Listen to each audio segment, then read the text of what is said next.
Hello everyone. Today I want to try to condense in 5 minutes the Catholic Christian view of the body and soul in the beginning, the body and soul affected by original sin, and where the body and soul is going. And I think a good way to do this is by using a guitar. For an example, imagine this guitar is the unity of body and soul, which makes up the human being. We aren't spiritual beings, those are angels, and we aren't merely bodies, which are animals. We're this unity of spirit and matter. As my professor says, we're both mystics and hobbits. And so in the beginning, there was perfect harmony.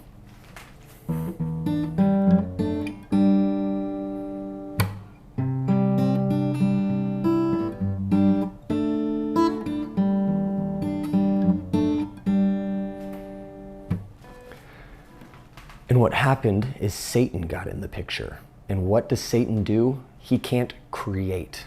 This is very important. Only God creates. And he says, behold, it's good. All he can do, Satan, is twist and distort and disrupt God's good creation. And so he started to do that. He started to twist this harmony in us of body and soul. And we got something like this.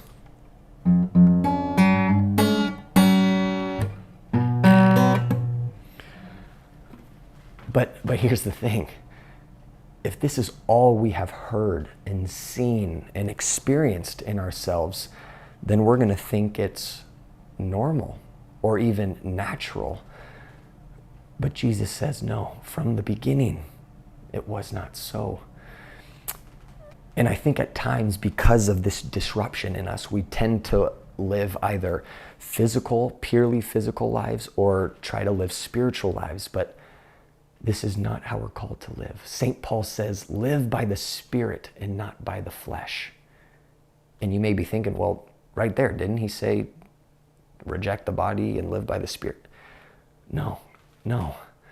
He says, don't live by this.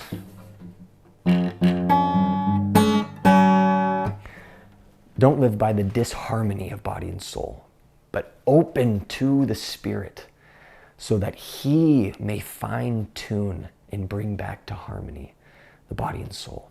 But it won't be brought back in this life to perfect harmony. And this leads us to our third part. Where is the body and soul going? Well, I want to start with a story. I talked to one of my friends who has tattoos, and I was just curious. I said, hey, do you think about getting more? And they said, yeah, because my body's not really me. I'm my soul, and at death, my body will decay and my soul will leave and go to heaven. And this is true. Our bodies will decay and our souls will be separated from our bodies, but that was never supposed to happen. That's like separating the strings from the guitar body. That's not supposed to happen. We believe in the resurrection of the body. We believe in what St. Paul says about the redemption of the body, where the Spirit will give life to our mortal bodies. We believe when God became man and took on a body, and when he ascended back into heaven, he didn't shed his body, but he took it up in glory.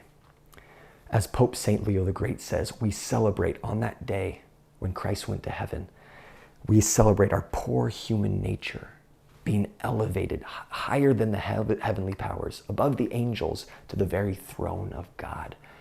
We're the second person of the Trinity. Jesus is participating for all eternity now, bodily.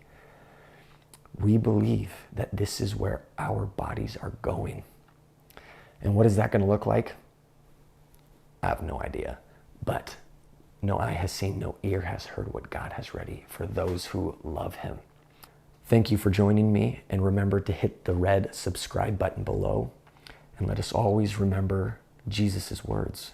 From the beginning, it was not so.